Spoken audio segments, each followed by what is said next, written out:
जून 1998 को 10:30 बजे एक जर्मन फैमिली ट्रेन के सफर पर रवाना हुई।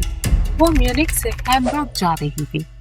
कॉफी पीने के बाद वो ट्रेन का सफर एंजॉय करने लगी कि अचानक वो फैमिली खौफजदा हो गई। एक स्टील रॉड ट्रेन के फ्लोर को फाड़ता हुआ उनकी सीट्स के बीच में से बाहर आ निकला। ये एक खतरनाक हादसे की शुरुआत थी। दोस्तों, 8th आवर में आप सबको खुशामदीद। 1950s का दौर था। जंग अजीम के बाद दुनिया नई रफ्तार की तलाश में थी। जापान में दुनिया को वो चीज थी जिसे देखकर सब हैरान रह गए।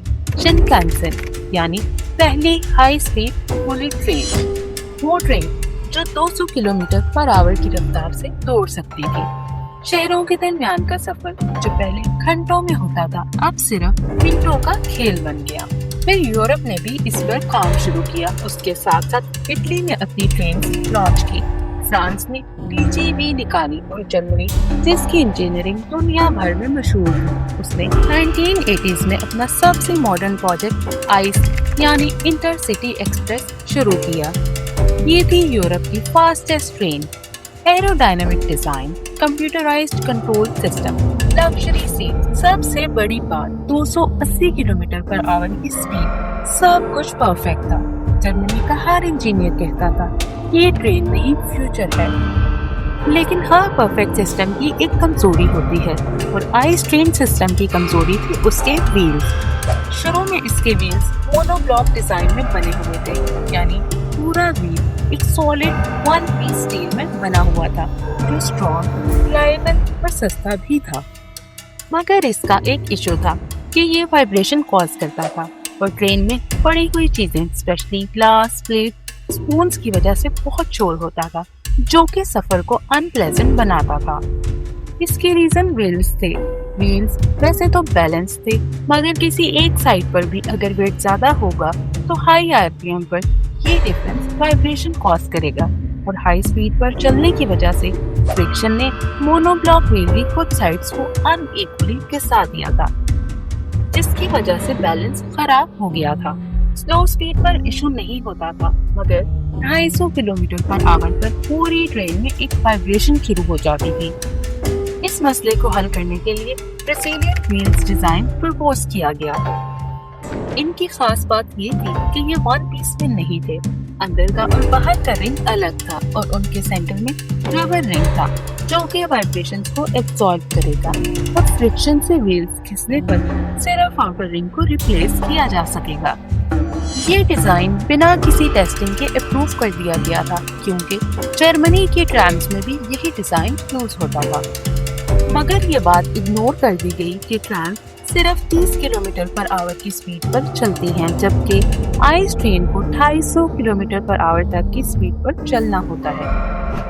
फिर 1992 में सब हाई स्पीड ट्रेन्स पर ये रेसिलियन व्हील्स लगा दिए गए। कुछ साल तक सब नॉर्मल था, मगर 1997 में उसका हैनोवर की कंपनी ने अपने ट्रैम के व्हील्स में क्रैक्स देखे, जो इमीडिएटली रिप्लेस कर दिए गए।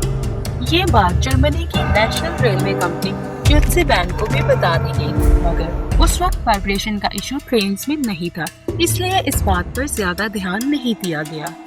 मगर 3 जून 1998 को सुबह 10:30 बजे ये फ्यूचर ट्रेन एक तबाहकुन हकीकत बन गई। एक ऐसा हादसा जिसे जर्मनी कभी नहीं भुला सकता, जिसे दुनिया की रेलवे हिस्ट्री का सबसे खौफनाक एक्सीडेंट कहा जाता है। वो दिन एक खुशगवार सुबह थी। ट्रेन नंबर 884 म्यूनिख से हैम्बर्ग जा रही थी। ऑलमोस्ट 287 पैसेंजर्स ऑन बोर्ड थे। बिजनेसमैन, फैमिलीज, टूरिस्ट सब अपने मकासद के साथ सफर कर रहे थे। ट्रेन में 8 क्रू मेंबर्स भी शामिल थे। कोच नंबर 1 में जॉर्ज डिकमैन अपनी फैमिली के साथ सवार थे। ट्रेन तेज रफ्तारी से अपनी मंजिल की तरफ बढ़ रही थी। सब कुछ नॉर्मल रूटीन लग रहा था। खिड़कियों के बाहर ग्रीन फील्ड्स, अंदर लग्जरी कैबिन्स और कॉफी की खुशबू थी। लेकिन कुछ घंटों बाद जब ट्रेन एशीट के करीब पहुंची तो ट्रेन से कुछ मेटालिक चीज टकराने की आवाज आई और फौरन ही वो कैरिज के फ्लोर को फाड़ते हुए सीट्स के बीच से निकल आया, जो कि व्हील का एक टुकड़ा था। अगर ये रॉड تھوڑا سا بھی لیفٹ رائٹ ہوتا تو اس کی فیملی زندہ نہ بچتی۔ اس نے اپنی فیملی کو ساتھ والی کیبن میں شفٹ کیا اور خود کنڈکٹر کے پاس جا کر سب بتایا، مگر کنڈکٹر ٹرین کو بنا دیکھے روک نہیں سکتا تھا، اس لیے وہ فوراً اس کے کیبن کے پاس پہنچے، مگر اس وقت تک ٹرین 3 کلومیٹر کا سفر طے کر چکی تھی اور اس پوائنٹ پر آ گئی تھی جہاں ٹریک سپلٹ ہوتے ہیں۔ ابھی بھی ریل کا ٹوٹا ہوا ٹکڑا پٹری سے ٹکراتا ہوا جا رہا تھا۔ جب ٹرین نے پہلا سیکشن پوائنٹ کراس کیا تو وہ ٹائر ٹریک کے لیور سے ٹکرا گیا اور ٹریک سوئچ چینج ہو گیا، جس سے ٹرین کا پہلا اور دوسرا کیریج ایک ٹریک پر تھے جبکہ تیسرا کیریج ایک الگ ٹریک پر تھا، یعنی فرنٹ اور ریئر بوگی الگ الگ ڈائریکشن میں تھے۔ ٹرین کی باڈی ٹویسٹ ہو گئی اور کوچ نمبر 3 ایک برج کے کنکریٹ پلر سے ٹکرا گئی، جس کی وجہ سے برج کا آدھا حصہ ٹوٹ گیا۔ کیریج 4 برج سے تو بچ گئی مگر امبینکمنٹ سے ٹکرا گئی، جس سے 3 ریلوے ورکر فوراً جاں بحق ہو گئے۔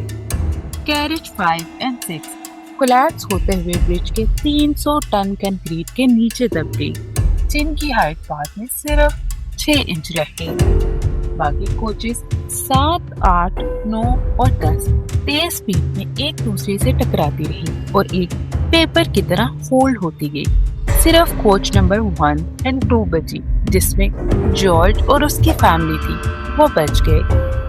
یہ واقعہ ایشیڈ میں پیش آیا۔ وہاں کے لوگ دھماکے کی آواز سن کر موقع پر آئے۔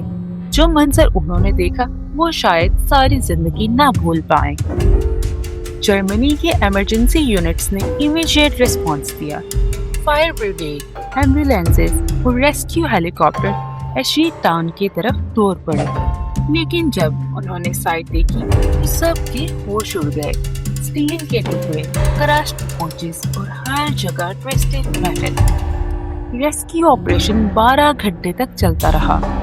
283 پیسنجرز میں سے 101 لوگ جان سے چلے گئے، 88 لوگ شدید زخمی ہوئے، جبکہ 101 کے قریب لوگوں کو معمولی زخم آئے۔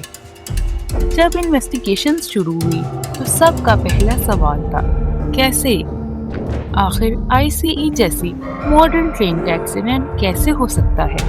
ایکسپرٹس نے بوگیز کے ڈیبرس سے ایک چھوٹی سی اسٹیل رنگ نکالے۔ انالیسس کے بعد پتا چلا کہ ویل رنگ کا ڈیزائن بھی فالٹڈ تھا۔ ویلز ایلومینیم الوائے سے بنائے گئے تھے تاکہ ویٹ کم ہو، لیکن وہ میٹل فٹیگ سے کریک ہو گئے، اور جرمنی جیسی کنٹری جو انجینئرنگ کی مثال مانی جاتی تھی، اس نے بھی ایک مکینیکل فلا اوور لک کر دیا تھا۔ لاگز دیکھنے سے پتا چلا کہ اسی ویل میں پہلے بھی فلیٹ اسپاٹ کے ایشوز 8 بار رپورٹ ہو چکے تھے، مگر اسے ریپلیس نہیں کیا گیا۔ ڈٹسی بین کی مینٹیننس ٹیم نے ویلز کو ویژولی انسپیکٹ کیا تھا، مگر الٹراسونک ٹیسٹنگ نہیں کی گئی تھی۔ ویژول انسپیکشنز میں کریکس دکھائی نہیں دیے کیونکہ وہ کریکس ربر لیئر کے اندر تھے۔ مینوفیکچرر کرپ نے پہلے ہی 1992 میں کہا تھا کہ یہ ویلز لمیٹڈ لائف کے ساتھ آتے ہیں، صرف 2,50,000 کلومیٹر تک چلنے چاہیے، مگر ڈٹسی بین نے ان کو 6,20,000 کلومیٹر تک استعمال کیا، آلموسٹ ڈبل۔ 1997 کی ایک رپورٹ میں ہینوور کی اسٹرا ٹرام کمپنی نے ویل کریکس رپورٹ کیے تھے، مگر ڈٹسی بین نے انہیں اگنور کر دیا کیونکہ ICE ٹرین میں اس وقت وائبریشنز کا ایشو نہیں تھا۔ اس انسیڈنٹ کے بعد جرمنی نے اپنے تمام آئس ماڈلز ٹیمپریریلی سروسز سے ہٹا دیے، ہزاروں ویلز ریپلیس کر دیے گئے اور دوبارہ مونو بلاک ویلز لگا دیے گئے۔ وائبریشنز ہونے پر ان ویلز کی بیلنسنگ کی جاتی تھی، برجز پر ہائی سپیڈ سیفٹی بیریئرز لگا دیے گئے اور ریلوے سسٹمز کا کمپلیٹ اوور ہال کیا گیا۔ یہ تھی ایشیڈ ٹرین ڈیزاسٹر کی کہانی۔ اگر آپ کو ویڈیو پسند آئی ہو تو لائک کریں، شیئر کریں اور چینل کو سبسکرائب کریں۔ اگلی ویڈیو تک کے لیے اللہ حافظ۔